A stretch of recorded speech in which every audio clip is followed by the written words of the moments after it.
Bonjour et bienvenue sur le podcast Paroles de patrimoine. Le podcast qui vous donne les clés pour observer et comprendre les patrimoines de vos territoires. Je suis Léa. Je suis Azélie. Envie de partir à l'aventure? De découvrir ce qui se cache à côté de chez vous? Ensemble, on va vous faire découvrir le patrimoine sous toutes ses formes. Le petit patrimoine, Le patrimoine naturel, le patrimoine thermal, le patrimoine industriel. le patrimoine culturel.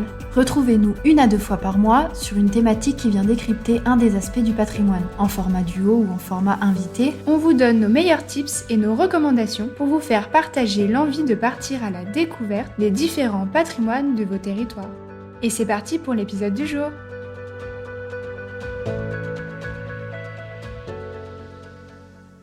Et si on commençait par se présenter? Concernant mon parcours, j'ai obtenu un bac littéraire et durant cette année bachelière, mon attrait pour la philosophie s'est décuplé grâce à ma professeure qui m'a transmis la passion de l'amour de la sagesse. Par la suite, j'ai passé le bac scientifique, mais j'ai décidé de m'orienter vers la philosophie à l'université Clermont-Auvergne où j'ai obtenu mon master.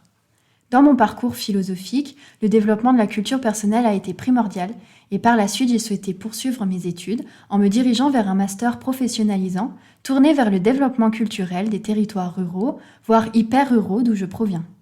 C'est pourquoi j'ai rejoint le master gestion des territoires et développement local et sa spécialité dynamique territoriale, agriculture et aménagement rural, où j'ai rencontré Léa. Pour ma part, j'ai grandi à Montceau-les-Mines, dans le Charolais. Mais je reste très attachée à mon terroir d'origine, la Bresse, où se trouve ma famille et mes racines rurales. Passionnée depuis petite de patrimoine, j'ai commencé mes études à l'école d'architecture de Clermont-Ferrand pour comprendre ce qui m'entoure, apprendre à décrypter les bâtiments que je pouvais rencontrer et en comprendre leur histoire. Mais dès le début, je savais que je ne voulais pas être architecte. Ce qui me motivait, c'était le côté pluridisciplinaire de ce cursus et la dimension patrimoniale.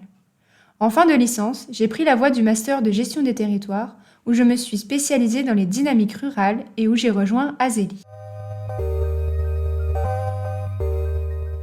Et en dehors des études, En avril 2020, je crée mon compte Instagram Voyage en Canap pour partager mes expériences et mes découvertes locales, ainsi que ma philosophie de voyageur responsable.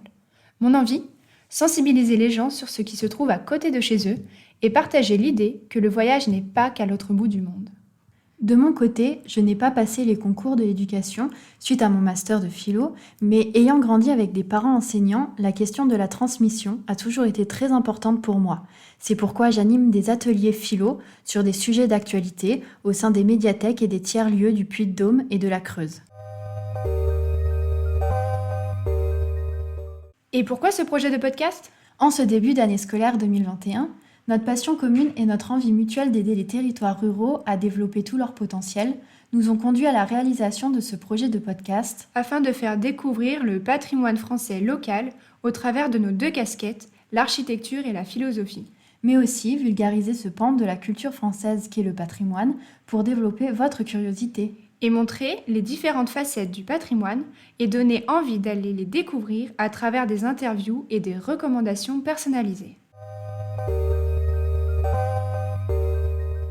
Et pourquoi le patrimoine ? Pour ma part, le déclic s'est fait lors de mon stage de première année de master où j'ai pu travailler sur le projet Heritech dédié à la numérisation des patrimoines. J'ai été en charge de la rédaction d'un livre blanc sur le sujet et j'ai pu rencontrer et échanger avec de nombreux acteurs du tourisme et du patrimoine. J'ai également accompagné la commune de Saint-Éloi-les-Mines sur un projet de valorisation du patrimoine minier, un véritable coup de cœur pour moi et une évidence. Je voulais aider les territoires à développer leur potentiel touristique et patrimonial. De mon côté, j'ai effectué mon stage au syndicat mixte du Pays Sud creusois la même année que Léa. Mes missions ont appuyé mon attrait pour la culture, le patrimoine et le tourisme. J'ai réalisé un diagnostic du tourisme de savoir-faire autour des métiers d'art textile et d'art tissé dans les environs d'Aubusson, ville labellisée UNESCO pour sa tapisserie. Un vrai régal pour une férue d'histoire de savoir-faire artisanaux et humains. Un lieu coup de cœur? Un moment marquant qui me lie au patrimoine et plus précisément au patrimoine naturel, c'est la visite du site des pierres jaumâtres à Toul-Sainte-Croix en Creuse.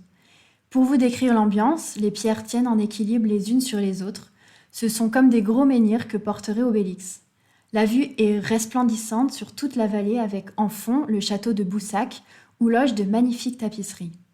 À mon tour, si je devais parler d'un lieu qui a marqué mon parcours jusqu'ici, je parlerai de la Saline royale d'Arquet-Senans, construite par Claude Nicolas Ledoux, un architecte visionnaire et utopiste.